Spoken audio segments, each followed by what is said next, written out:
Hey everyone, welcome to episode number 39 of the Live Free and Diet Hard podcast. I'm your host, Andrew Coates, and I'm really excited because I get to bring back a guest today that Martin Rooney's positive energy is just so powerful and infectious that you guys won't be able to not walk away today and go kick ass in some way, shape, or form. I've been a big fan of Rooney's stuff for as long as I've been a trainer. We talked about this last time on the podcast. Martin was a guest when I was still doing this as the Fitness Devil with Dean Guido. And Martin, I haven't even had a chance to explain how Dean went and had a kid, so he had to give it up. So pass the torch over to me exclusively. I renamed the podcast, as everybody who's been a consistent listener is probably now more than familiar with. But you were really phenomenal last time. And so, like I said, I had to get you back. I've been reading your stuff for, God, a decade plus on T Nation, which was one of the main inspirations for me to end up writing for them too. But it's great to have you back. No, hey, my pleasure. And obviously, all that does is make me feel old. So stuff's been out there for a long time. And man, this past weekend, I got to give one of my first presentations in almost a year and a half since all of this challenge has started.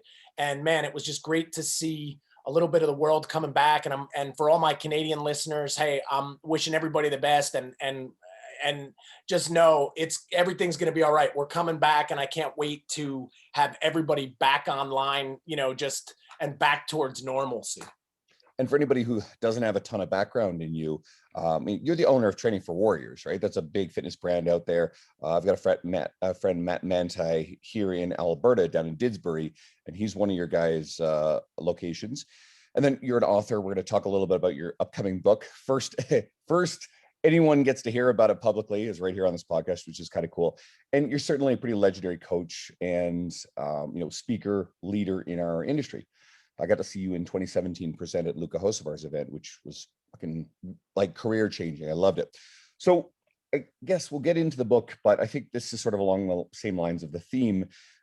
Again, you're a coach, you're a leader, and we had just had a year of, terrible shit. So I'm guessing everybody kind of looked to you for guidance and leadership, especially a large organization like you have. So how did you navigate that? But in particular, how did you take care of yourself, and how did you manage your own energy when everybody's looking to you to hold things together? That's actually a great question. And it's funny. Hey, for everybody listening, this last year and a half I'm sure has been challenging for everyone. And for myself, it was the same. A couple of things stand out. Number one, what you just mentioned there's a great quote. It's heavy is the head that wears the crown. And, I over the last 20 plus years, I built this organization, had so many people counting on me. And I had never foreseen a scenario where people could be shut down and there was nothing that I could really do about it. So this last year and a half, I really went internal, did a little bit less podcasting and posting and emails. And the reason was because I went within to preserve and save my network. And that took my leadership to another level. It proved to me that relationships are the most important thing that we have through this process.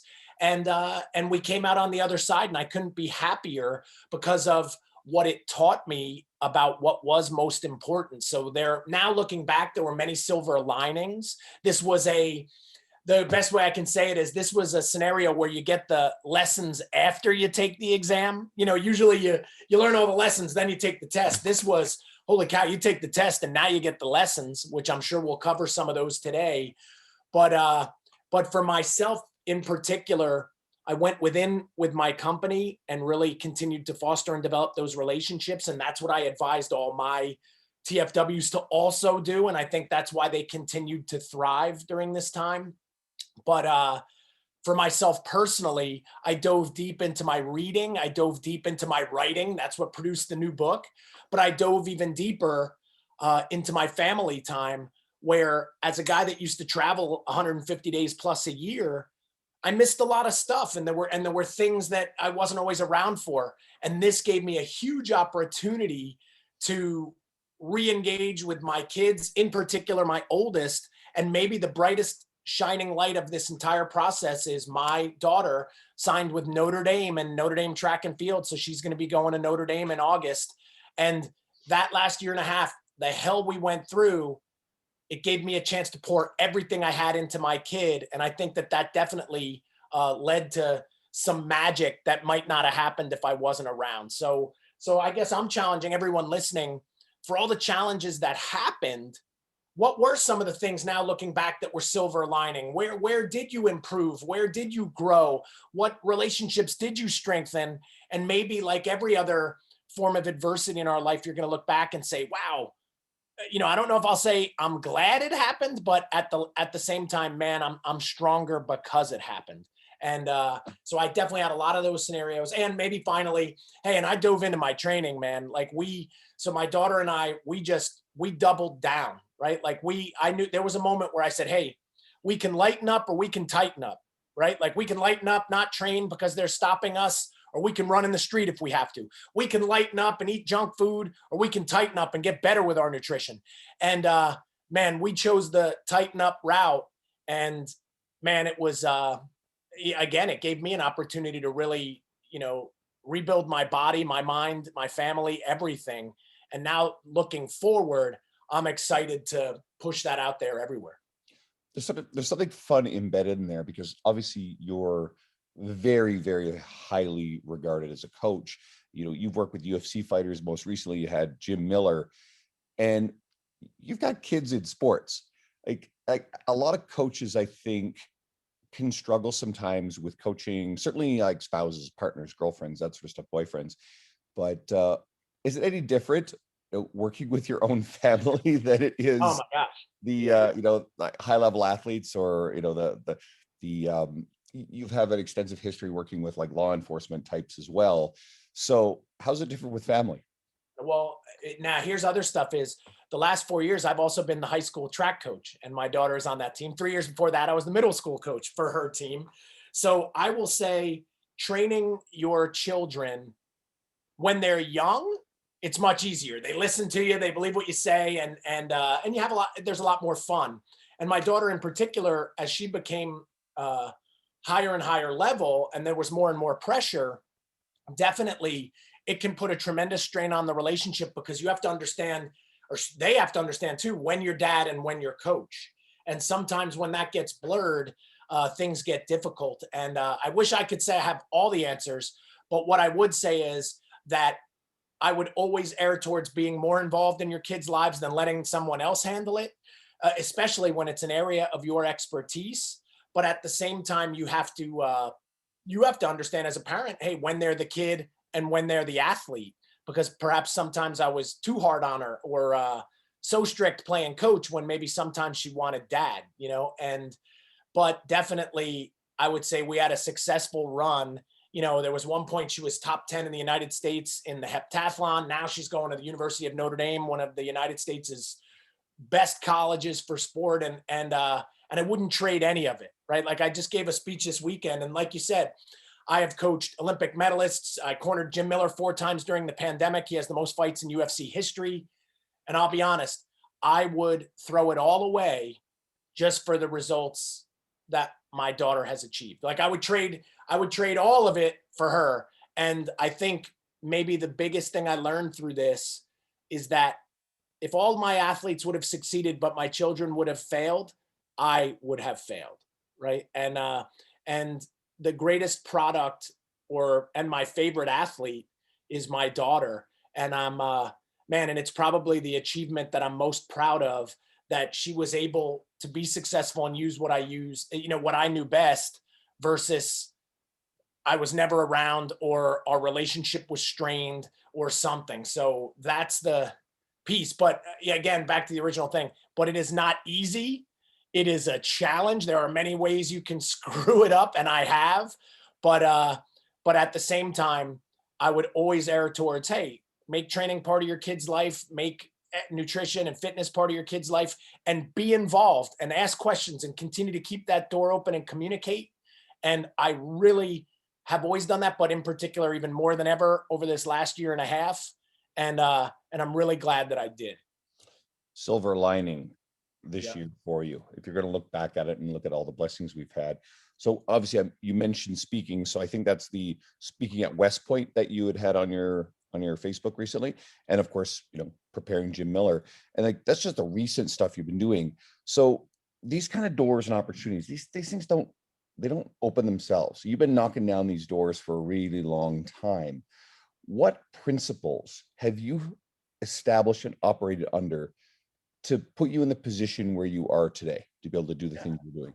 Well, yeah, and hey, and even more recent. So 2 weeks ago, I was the keynote for the College Strength and Conditioning Association. So that's all the Division I strength and conditioning coaches and or all collegiate strength and conditioning coaches in the country. And then this weekend, I presented at Sorenex's Summer Strong, which was, you would probably love that event. So that was just a testament to physical culture, strength training, fitness, really, really great. And yeah, it's interesting that if I were to say, hey, how did those happen? They didn't happen overnight. For a lot of people listening, hey, I'm 30 years in now, right? Like I'm older than I look. And, but I would think if I were to say some of the biggies, right? If we go for principles, and here would be some off the top of my head, and that would have been a great question for me to have known was coming before we went, but that's why I Roland. like to ambush people at this point. I would say first one is standards, right? Like I have always set really, really high standards for myself. And I think that's the first key. Like if you set the standards low, then mediocrity will be the best stuff you reach. And then that'll be what you get. But I always said, if I'm going to do something, then I want to be great, and I always have this philosophy that if you are great, the world will find you. So how do I end up at these events and how do people seek me out? Because I've aspired to be great and then the world finds you, right? But how I did it, and this is a really neat one. You'll like this line. You ready? You ready for a good one?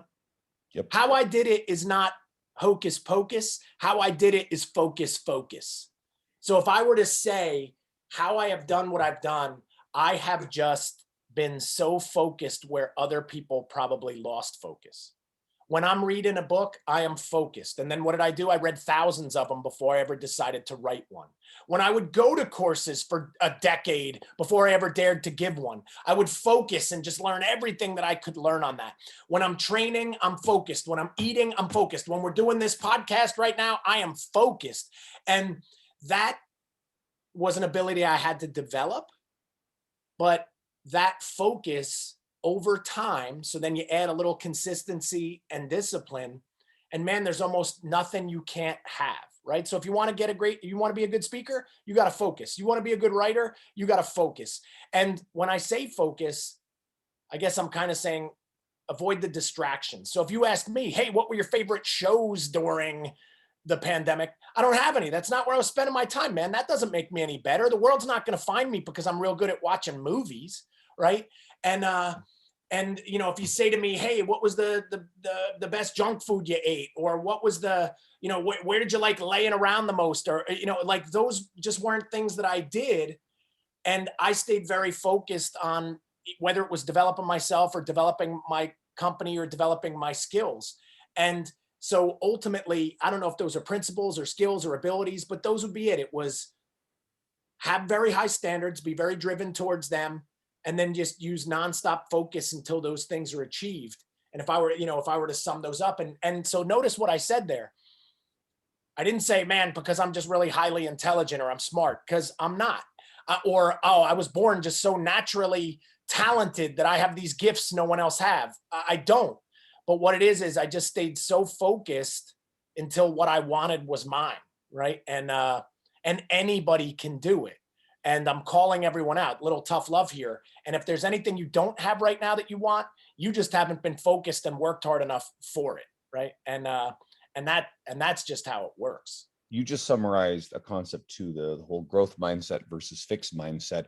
It's a theme that appears in a lot of talent books of Yep. recent, these books like the Talent Code that myth bust this notion that we know there's genetic components to things. That's absolutely true. Yeah, without a doubt. There's a lot of genetics there, but you get a lot of these highly skilled, highly accomplished athletes and people are successful in other realms.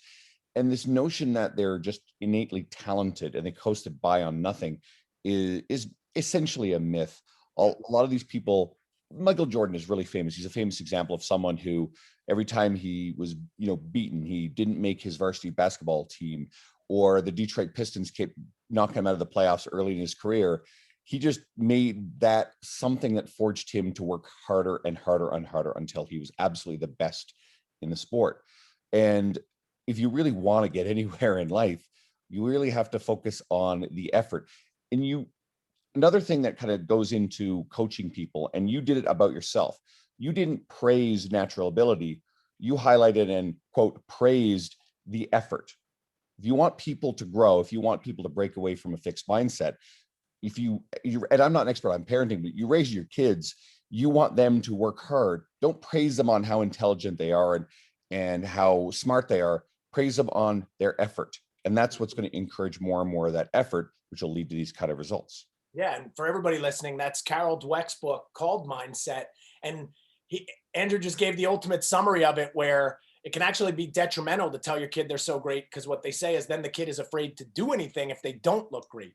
So yeah, so hey, what we say in our house, we're hard workers. Like Rooney's are hard workers. Hey, good job, you're working hard. I just want more effort. Just keep putting it in, and it's worked, you know. And here's another line that stuck out for me too. I just hit this one last night when I was reading. And are you ready for a big idea? Sure, I'm ready. Hey, you're gonna be a professional at something. You're just gonna decide that's something. Now watch it. So what am I saying? I consider myself a professional speaker and writer now because I've spent so much time on it. But if you watch tons of Netflix, you know what you are? You're a professional Netflix watcher. Like, you're gonna be a pro at something wherever you spend all your time. Hey, if you eat poorly all the time, then you're a professional poor eater, right? And it's just funny that wherever you invest all that effort and time, because there used to be this line like, oh, you got to go pro, you decide to go pro. And I had this breakthrough last night that everybody's going pro in something. It just might not be a good something. So, and you get to decide that. So like, where do you want to be a pro? All I did was decide I want to be a pro in this area of knowledge, or I want to be a pro in my ability to write. And then I just took all the steps to make that happen. So for everybody listening, it's a hard reality where, wow, if you're not the pro in what you want to be, but you're the pro in something else, then you just got to start changing how you behave, right? And we don't all start in that place. There's something I've been thinking recently, and it sort of summarizes partly how I used to think about the people who wrote for T Nation is always the microcosm I use. And early in my career as a coach, as a trainer, I thought, oh, there are this tier of people that are insiders, and they're the people that write for a publication like T Nation. They're the ones whose names are known in the industry. And early on, I thought, oh, never even crossed my mind, hey, you could be someone who does that. Like, I'm not the kind of trainer who gets to that level. And then over time, you start to discard those beliefs that don't serve you very well. And as I got out into my travels in the industry, and I met a lot of the people who I've read their work for a long time or followed. And then all of a sudden those kind of opportunities started happening for me. And I realized, wait a second, those old beliefs aren't the way it is at all. And for anybody who's listening to this, who aspires there's no reason why you can't work very, very hard at developing a skill like writing, a skill like presenting up on stage, start your own podcast, develop a successful YouTube channel, create your own physical facility and own your own gym, or whatever combination of these things. If you aspire to having more of a presence and a leadership role and an educational role within this industry, there's nothing wrong with being that great coach with a great reputation who has no trouble filling your time slots and building something without seeking that grander notoriety. But as you know, you can create a lot of reach and a lot of ability to affect a lot of people positively and scale if you do embrace those things that you certainly have. Yeah, well, and I would even start with something for everybody listening too, and I definitely believe it all starts with passion though. So notice all the things that you just listed. Hey, for anybody listening, like, if you don't want to be a writer, then don't go spend your time being a writer. If you don't want to be a speaker, or you don't want to have your own facility, all of those things are okay. So don't forget, it's not what the industry says is great. And wow, I'm in the fitness industry, so I need to aspire to these things.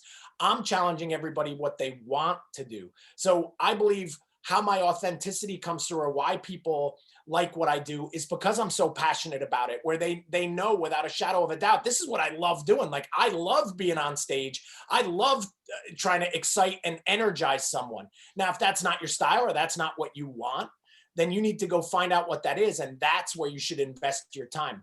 Because I also see a lot of people in this industry make the mistake where they'll come up to me at a seminar and they might say, "Hey, I want to be just like you." And I say, "Really? Well, let me tell you about my life. And here, you tell me why you want that." And then you really realize they want something totally different. It's just they think they're supposed to want to be something else. So the best person you can be and the hardest to be is you. And people need to figure out what that is. And so I want to just make sure I said that, this isn't like, hey, you need to go now be a writer if you want to feel successful. No, no, no. You need to find out what you're passionate about and then go be great at it, and you will be successful. Boom. It can be really daunting to look at someone with your kind of energy. I mean, if anybody sets out and thinks, hey, I want to be Martin Rooney, they're fucked. They're absolutely screwed, because I don't know if anybody could sum that kind of energy. When I was at Lucas in 2017, you did 3 presentations over the course of 3 days, right? And one of them was a physical presentation. And this was a loud, high energy presentation. And No, I remember it. It was great. We almost blew the roof off that place. I think Luca's still fixing the structural damage on the facility. that's a beautiful dude he's got.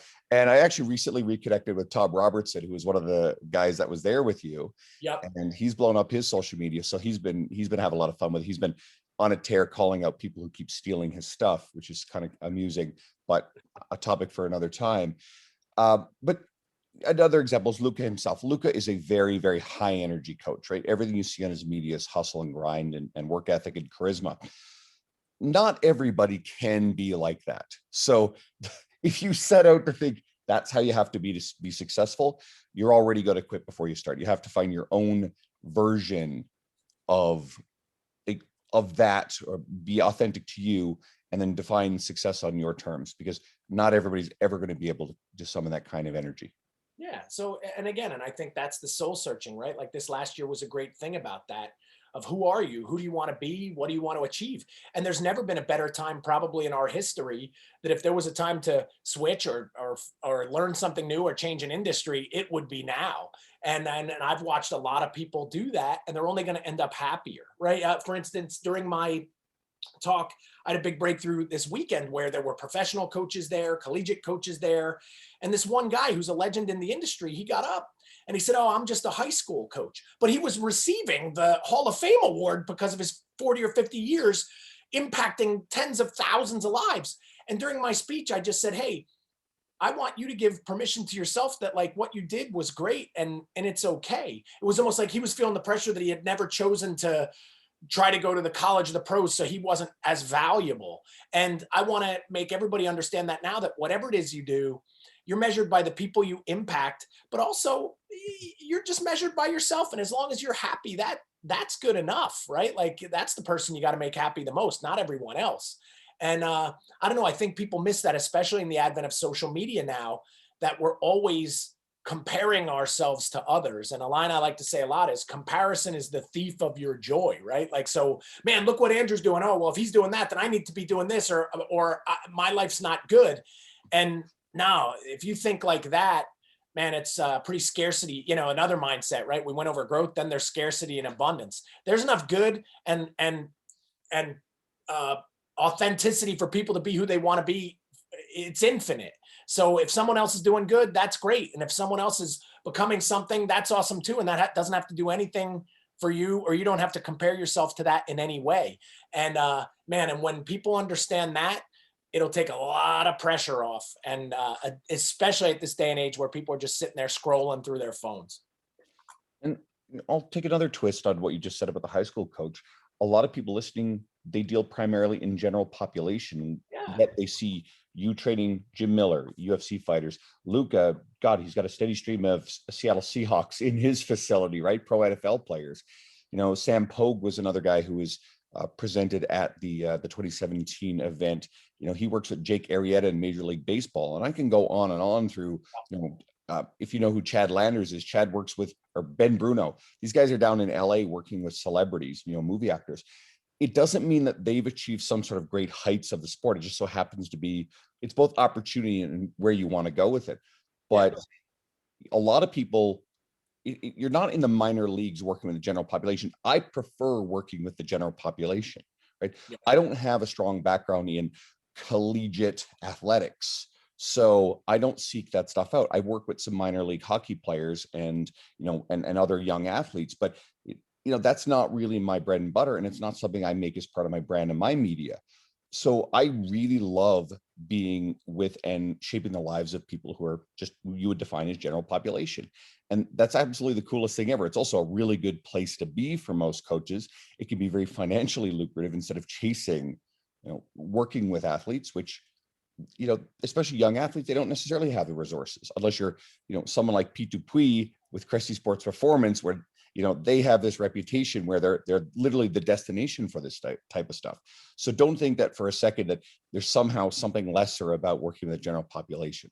Yeah, well, and to second that, every person that you named is a friend of mine.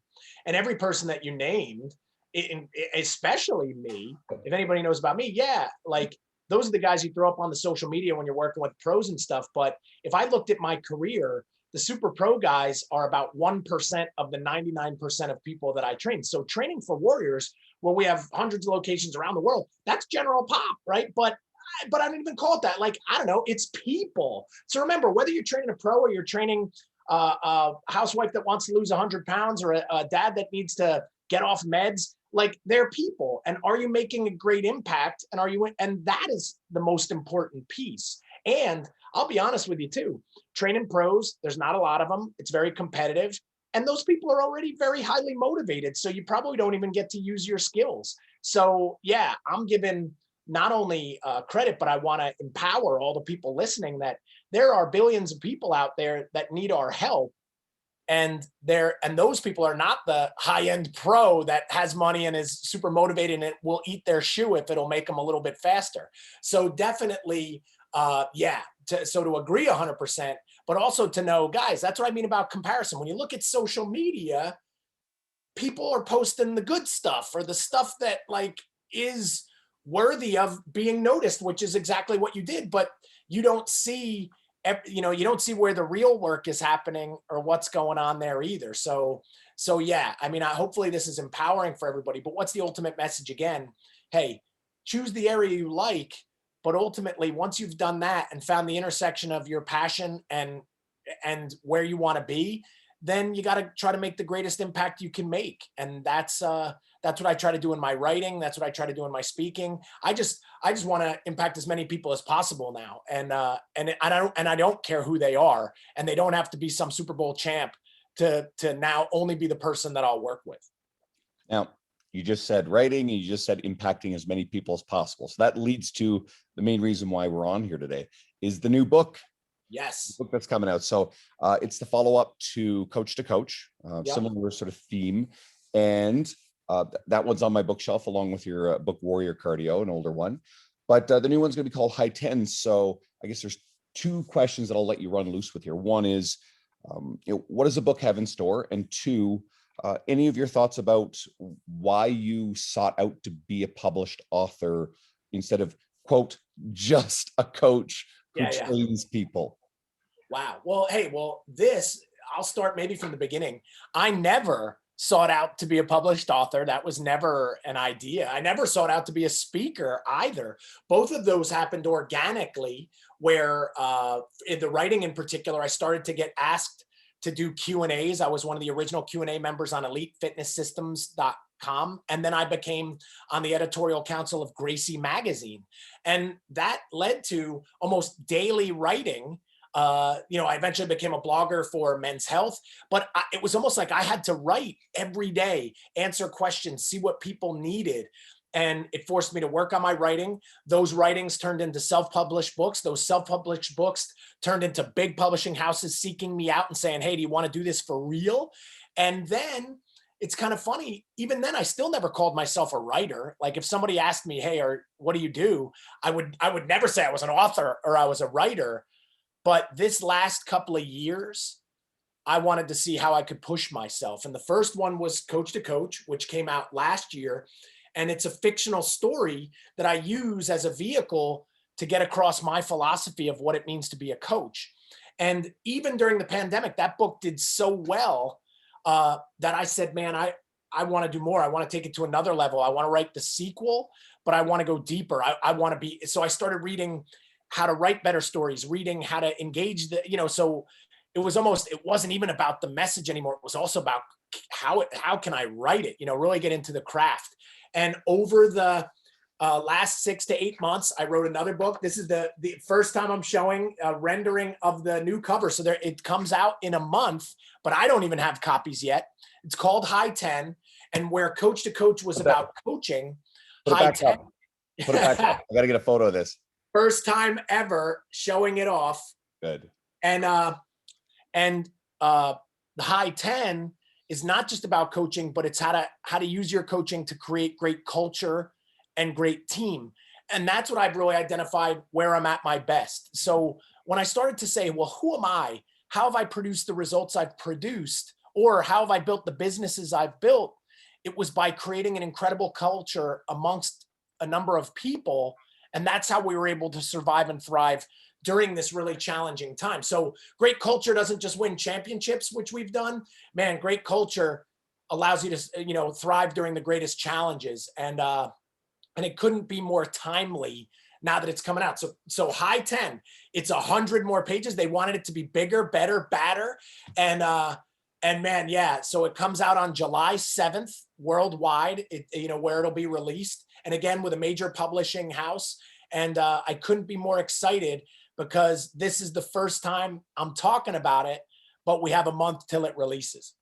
You just fluked that I reached out to you to be like, hey, do you want to come back on the podcast? Oh yeah, guess what? I have a new and hey, I got a new book because I've been in hiding writing it. It was a pretty, again, arduous process. Hey, if somebody you want to write a book, you better be prepared to dig in and what you're willing to put in on it. And this time I did the work. I studied kind of people I considered master writers and then tried to replicate their processes, all the way from Hemingway, to Chuck Palahniuk, so that's a pretty wide range right there. Right. And man, it's like I said, I couldn't be more proud of this one. And I just can't wait again, because there was so much of a response from Coach to Coach, just knowing how it hit the mark, that I just really can't wait to see what this next one does too. Because this one will help people, not just personally, but help them run their business, help them with their family. It's it's an easy to read story where it's not something scary, because I want to make books accessible to people. Again, I see your shelf. You're not afraid of books. You love books. Most people don't write books, and I read books. And I think that's a tragedy where I just believe in just how our brains are set up and how we absorb information, that I think everybody should have a book going all the time. Right. And, but, way more than Netflix series, I'll tell you that. So, yeah. I've got a whole bunch of books going right now. I was going to say to everybody listening, especially where you described it as sort of a fictional story, and a lot of people like the self-help nonfiction. If in your travels you've read the book The Go-Giver, Yep, that's probably absolutely the best, the closest analogy I've got to what Coach to Coach is. It's sort of, again, it's that parable format. So even if you're hearing, oh well, that's a story.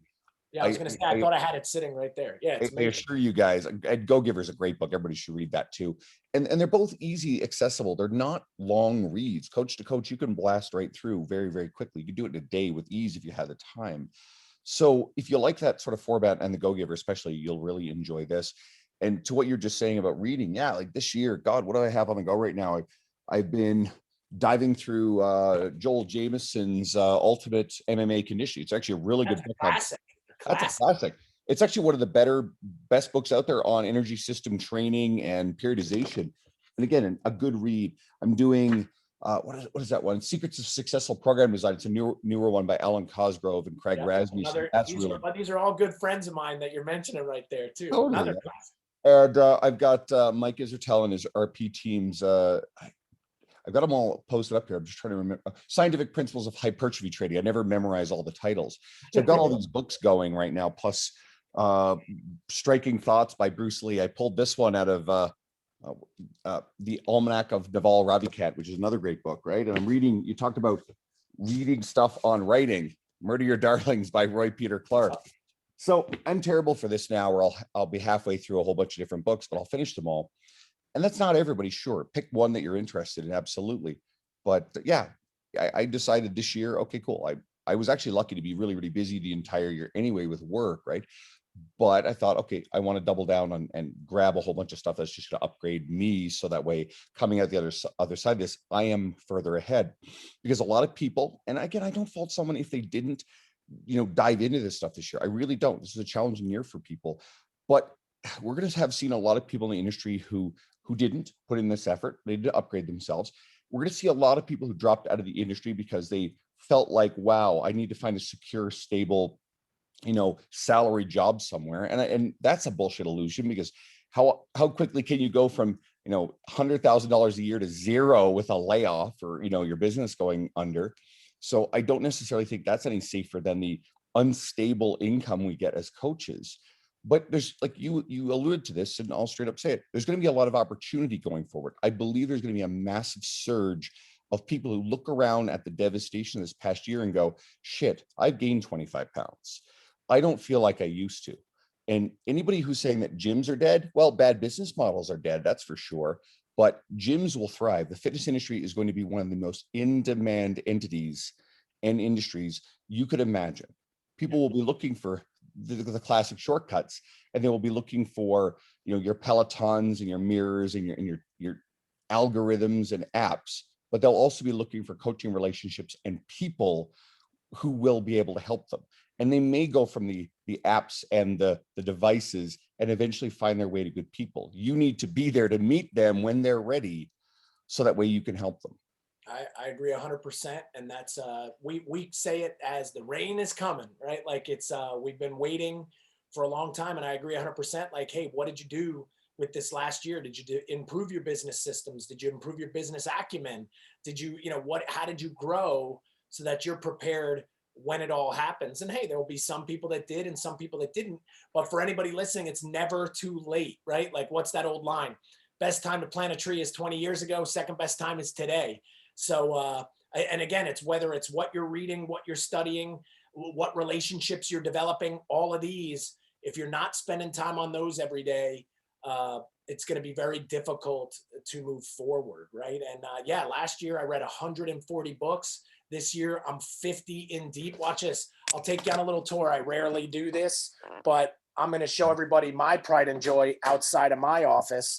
And that is my, what I consider my trophy case. We'll see if we can see this with the lights on, but these are Wow. bookshelves. To get on this bookshelf, let me see if I can get this light going too.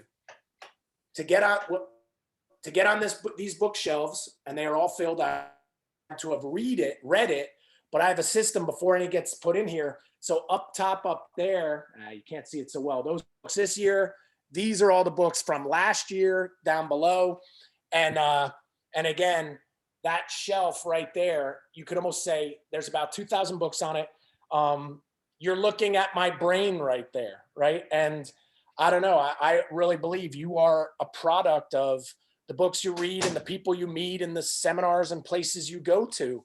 And if you don't rack them up and instead you rack up seasons of Games of Thrones, don't be upset when you don't have what other people have, right? And but I don't show that to impress everybody, but impress upon them that it doesn't matter where you get to. Man, I only want to learn more. Like the more I learn, the more I realize I don't know. And it's almost like an addiction, my thirst for knowledge, or I have to read every day, or I feel like I wasted that day that I didn't grow, And yeah, so definitely that could be another whole podcast on its own, just how to read or how to select books or how to build your library. But I would definitely say that you will be a bit of your library, right? So I guarantee, Andrew, if you look at your library right now, that's those shelves, you're going to be a composite of a lot of those things. Like it's going to tell me a lot about who you are and what you know and who you're becoming. And the sadder part is, now if I ask somebody to see their library and they don't have one at all, then the answer is right there, right? So, interesting. Yeah, I just panned up over my recently renovated bookshelves. One of my best friends does beautiful work, and so I've got these shelves now to display all these books. But I also have a lot on audio as well. Now I have decided to, anytime I find an audiobook I really love, I go grab a physical copy anyway, just because I often want to go and read it again. and audio is a really useful tool. It's a different experience reading versus audio, but it's a good way, especially if you have a lot of commute time or cooking or what have you. You can enhance. It doesn't replace reading physical books, and some things like again, Secrets of Successful Program Design, Cosgrove and Rasmussen's book. You can't audio Yeah, that book. You need yeah, to physically read it. So maybe you get something that's philosophical or just pretty straightforward stuff. Something like Ryan Holiday's work, for example. You can easily do that on audio while saving your limited time for books that are going to enhance your coaching skills. Like do whatever you got to do. That's fine. But yeah, I also don't want anybody to feel who hasn't been able to start reading much yet, like they've done something wrong. yeah. Some people don't learn. My girlfriend doesn't process books the same way other people, as she finds it really hard. She gets headaches if she's looking at pages. But find a way you learn, and maybe it's YouTube videos from some of the best people in the industry and a lot of the coaching stuff that's out there. Maybe it's listening to podcasts. I don't know, Yeah, but as long as you're upgrading your skills. I agree. Hey, for everybody listening, we're not doing that to make you feel bad. I guess I would say, hey, what's your library? Is it a library of videos? Is it a library of audio? And everything that I just showed you, those books, that's the last 25 years of my life, right? Like it started with one book, it started with one page, and one page turned into 50, and 50 turned into a book. And then that book led me to another book. I guess the message is it's just, you got to constantly be developing yourself, and every day is an opportunity to do that. And if you put enough days in a row that you do that, something great is going to happen. If you put enough days in a row that you don't do that, then you can't get upset when something great doesn't happen, right? So yeah, so my medium of choice is reading. Somebody could be more auditory, more kinesthetic.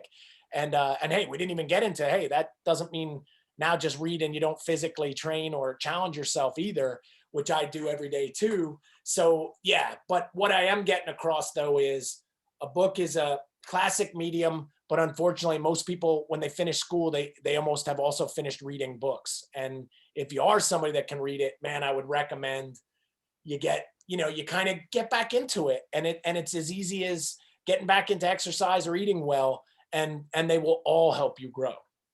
And it might be something as indirect as starting with like Harry Potter. And this sounds crazy because, hey, wait a minute, that's fiction. That's not upgrading your education. Well, little interesting fact that I'm pretty sure this came from John Romanello, another name from the grander industry, that I heard him say this.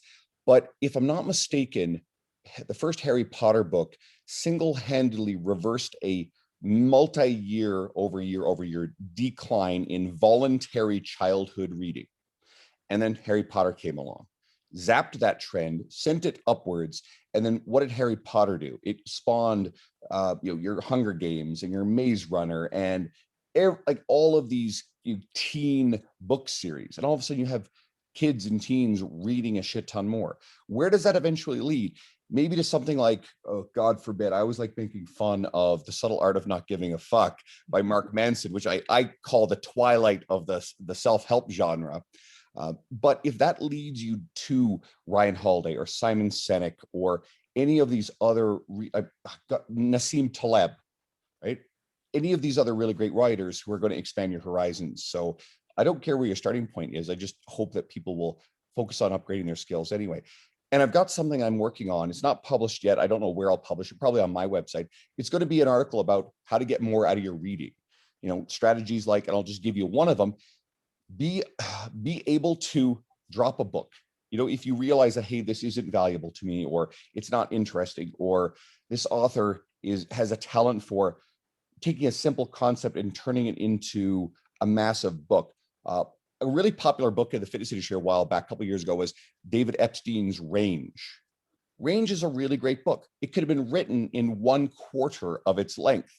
Epstein really draws out a lot of his stories. And it's a really, really cool concept. It's essentially that it busts this myth that you need to be Tiger Woods as a 2-year-old playing nothing but golf for your entire life and just focusing on this one thing and constantly mastering it. He destroys that myth. A lot of the most successful athletes, he uses Roger Federer as an example, who did and played a lot of different things, and then only in his early-ish teens really doubled down on tennis. So great book, simple concept, But if you get the concept, or you just decide some book is just like, oh, this is mediocre. I abandon books all the time because I'm looking for things that upgrade me and I'm interested. Yeah, I agree 100%. And that's why a book, I always say, is an investment in your time. So you have to invest time before you even select the book. So I am very picky and choosy before I select one. And one of the toughest things for me, this happened this weekend too, is somebody gave me one of their books. And when somebody gives me one of their books, man, I feel obligated to read it. But that's a strong thing when somebody like gives you one, because it's like, oh wow, now I have to invest all these hours to read it because I feel like I have to. But definitely, yeah.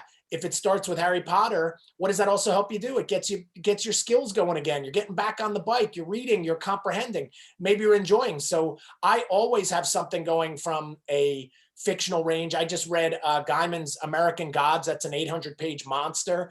But I just did that to that's to more clear my head versus I'm reading another book right now called Burn, which is really neat about metabolic rates and the history of that, studying African tribes. And that one's a little more arduous. So it's kind of, you find your balance, you find what you enjoy, and there's no judgment there. But what I am saying is, hey, look up what reading does for the brain, and I'm pretty sure it's going to be good stuff.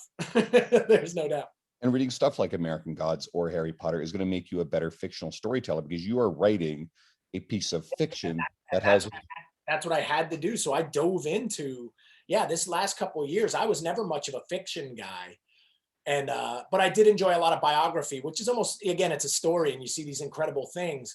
But yeah, I dove in and it really taught me much better how to write a story, how to tell a story, how do they do it, how to do it. And remember, my books, it's conversations. That made it really hard. This wasn't a textbook. These were people having conversations, and how do you get it across and develop these characters? It was a lot of fun. It really was. And it took me to another level. But there's so much out there waiting for people. You could never even scratch the surface. There are 300,000 books that come out every year. So man, pick and choose very wisely, because there's one out there that can change your life. You just have to find it. Totally. So I'll let you finish up with any thoughts, any wisdoms that you want to impart that's been burning a hole in your soul recently, something you want to share with the world. Well, hey, staying on the book thing, because I didn't mention this, and then I'll go to that. Hey, for everybody listening, the book is coming out on July 7th. If you order it, pre-order it before then, I've got this incredible offer that I've created. You're going to get free downloadable PDFs on how to improve your culture, 2 chapters that were deleted from the book that I believe are essential, that I will send them to you. And I will send you the link to an hour and 20-minute speech that I gave about culture. And this is where the book came from. And it cost $500 to attend that event. But in order to get those things, you don't order 1 book, you order 3. And why? It's because you get 1 for yourself and 2 to give away. But then you get, say, $750 worth of stuff for that. And or you could just order the book and get that 1 for yourself. But if you do that and you send me the receipt to martin@coachinggreatness.com, I will then write you back and send you everything. So I just wanted to make sure everybody heard that, because this is the first time I'm ever talking about that too, but it's only for the next month. So it's only available. I am only doing that until it releases. And that's to, create incentive for everybody to get a few extra copies and spread the word. And that would really help me out. But for biggest ideas, let's see, because I already did share some. That one big one that hit me last night about you're a professional in something. It's, you get to decide that something. I would probably say that maybe the biggest idea, at least of what I've learned over the last year, is that the most important thing, I might have thought it was, oh, my fitness, or oh, my writing, or oh, my business. But what I realize is the most important thing that I guess you could say have or own was my relationships. And it was, whether it was relationships with my family, relationships with my colleagues, relationships with all the owners of the Training for Warriors around the world. When all of this happened, it removed all the other stuff that you thought was real valuable. Likes on Instagram are not that valuable. Oh, how many people commented on one of your posts? Not that valuable. Your relationships and the strength of those determined everything.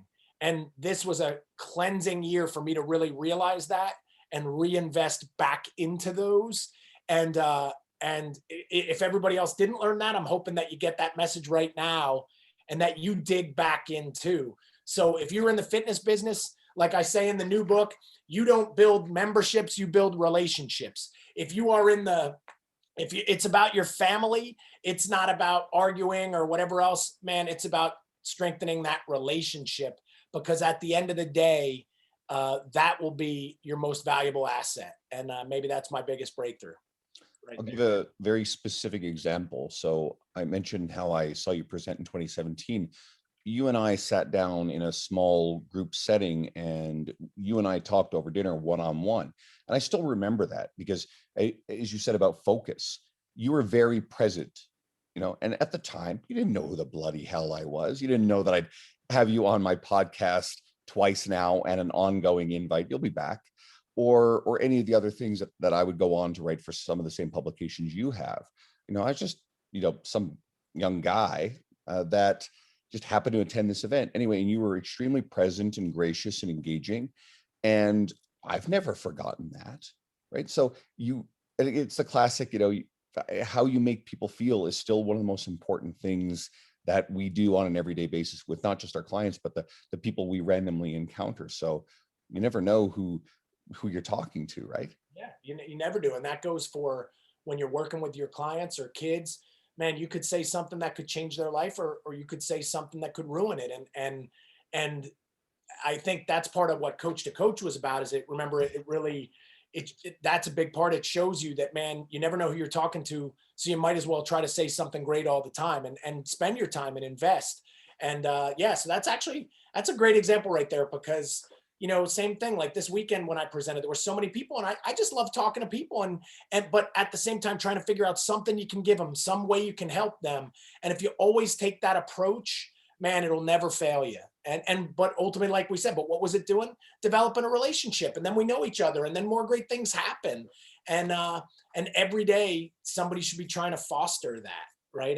And like I said, when it was all stripped away from us, it showed us how important it was, our contacts and our people and being around humans. We need that. And so, man, don't undervalue it again when the masks come off and everybody's back together. Don't forget it, because that may be the biggest lesson of all. Martin, it's been great to catch up. Great to hear you. I always feel inspired when I listen to anything you've had to say. So let's leave everybody with how they can find you, which of course then gives them another gateway to getting their hands on your book. Yeah. So, hey, I'm the Martin Rooney on Instagram. And a lot of people DM me. I always write everybody back. I'm Martin Rooney on Facebook. Those seem to be the two easiest ways. And again, the Coach to Coach book and High 10 are available now on Amazon or Amazon Canada, wherever you're listening.